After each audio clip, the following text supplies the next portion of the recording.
Ladies and gentlemen, welcome to Daraja's Kakasungura YouTube channel. This is a political platform whereby we tell it the way it is. Whether you like it or not, we tell it as plain as it is. Away from political analysis, I also educate my followers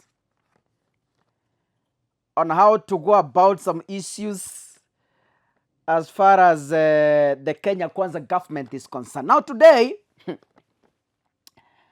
I have compiled for you something, and if you are a parent, I want you to listen to me very clearly, because I know whatever I'm speaking here will come to pass one day, one time.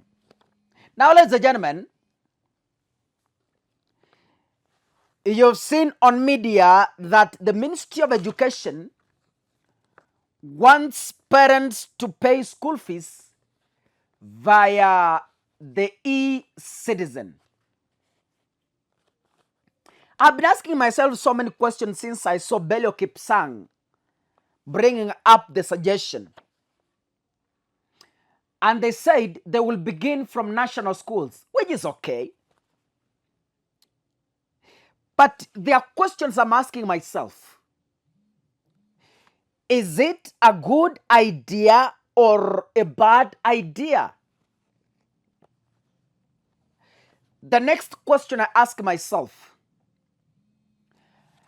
are we safe as far as the e-citizen website is concerned? How safe will our resources be as parents? So by the end of this video, you will be getting answers to those questions. But before I proceed, to me it looks a good idea. Paying school fees via the e-citizen, to me, is a good idea. But I have reservations. I'm going to argue my case. If we had safety systems put in place, it's a good idea. But then, the implementation of the idea comes at a time when security measures have not been put in place. So, we are starting from the top instead of starting from the bottom upwards. Right? The idea is good. I like it. Yeah, it's good. But then, are we safe on implementing the idea fully? How secure are we? Those are the questions I'm going to respond to. Of course, I agree with Ezekiel Machogu that paying via the e-citizen is going to cap corruption in schools. But we cap corruption in schools and increase corruption in government, national government. Yani, it's like unasiba mwanya ukiachilia mwingine. Right? Yeah, it will end corruption in schools. I agree. If it cannot end, it will at least reduce. But then, to my own view, this thing is like closing a gap and opening another gap for looting. You close a gap for principals, you open a gap in the Ministry of Education. You come on any path. I'm going to give you reasons in all this. So, it's a good idea, but it cannot entirely curb corruption in schools and in the ministry. What these guys are trying to do is transporting corruption from principals and depositing the corruption to the Minister of Education. That's what they have done. So it's not curbing anything. It's just transferring corruption. Kuitoa hapa, kuipeleka hapa. They are just moving corruption from schools to the Minister of Education. I'm going to argue my case on this. Now, based on the available data on media, I want to give you 3 case studies studies on why this is purely meant to enrich people in the Ministry of Education. It's like some officers in the ministry wameona kwamba maprinciple wamekula sana na wao wanataka wakule kidogo. That is hiyo ndio idea.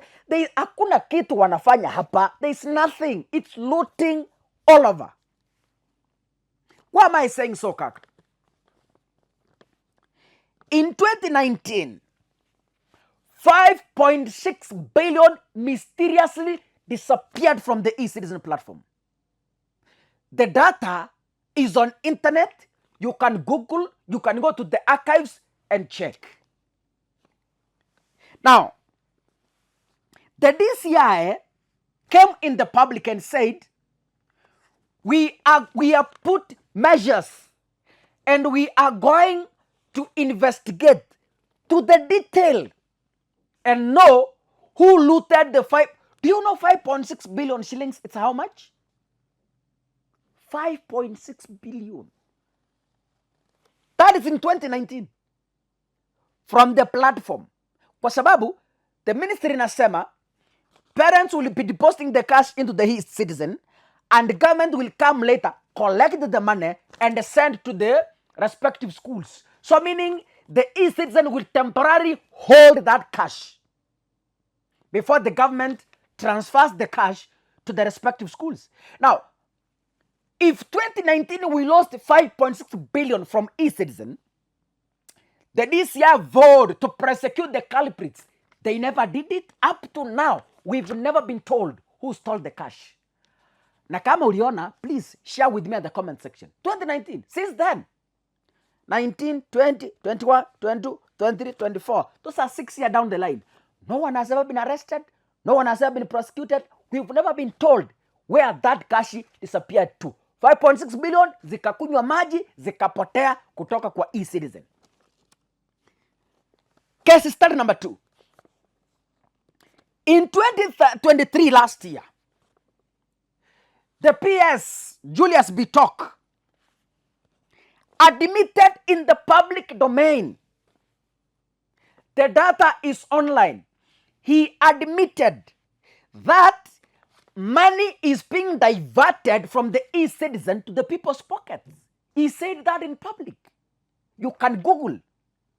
Just last year, when Ruto is in power, 2019 it was Uhuru Kenyatta and Ruto. Now Ruto is in power and money is still being diverted into people's pockets from the e-citizen. Julius Bitok said that. He voted in public and said money is... And Julius Bitok said they are going to suspend and fire the culprits involved. Since that time, I've never seen anyone being fired as far as those statements are concerned. No one was fired. No action was taken. Aliongea tu ikaishia hapo and everything went silent. Now, last year you saw this. The e-citizen platform was hacked. You were there. You tried. The government admitted the e-citizen was hacked, but they were fighting to restore. That's what they said. The press releases are all over on media. You can go and check. And many, many other cases, but I decided to select the 3 of them. Tulijaribu kulogin, inakuambia sijui what is available. Tukajaribu KRA iko chini.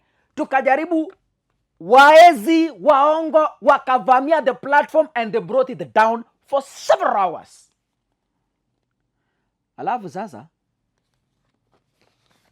the same government inakuja inasema tunataka wazazi walipe school fees via the e-citizen. How secure are we? How secure are we? How secure is our cash going to be? Because those are billions of shillings. Kila mzazi billions of shillings in the e-citizen website. Nani? Are we safe? Ama ni kuibiwa tunaibiwa? Unajua school fees inaweza lipo usikie pap zimeenda. Tutaprosecute, tutatafuta, tutainvestigate, tutafanya nini na ipotee kunywa maji. So I'm trying to think, if someone wants to enrich himself from this project, kuna mtu amepima something. Wazazi mlipe. Ikija usikie pap pesa imepotea. Like the 5.6 billion. Shwa! Watafute na wabaki wakitafuta. Pesa ishaenda ya wazazi. So ladies and gentlemen, to my own view as I conclude, the whole idea of forcing parents to pay for the e-citizen is nothing but a hoax. The idea is dead on arrival. The idea is meant to cripple the ministry. The program is meant to enrich a few individuals in Nairobi. The program is a well-calculated, meticulous move to enrich someone somewhere. Sisemi ni nani. But keep my video for future reference. One day, one morning, I will refer to this video. Na muikumbuke vizuri. Nyinyi wekeni link somewhere. But I'm telling you, this program is meant to enrich someone in Nairobi. You take it or leave it. Those are bitter facts. God bless you, ladies and gentlemen. See you in the next video. Asanteni sana.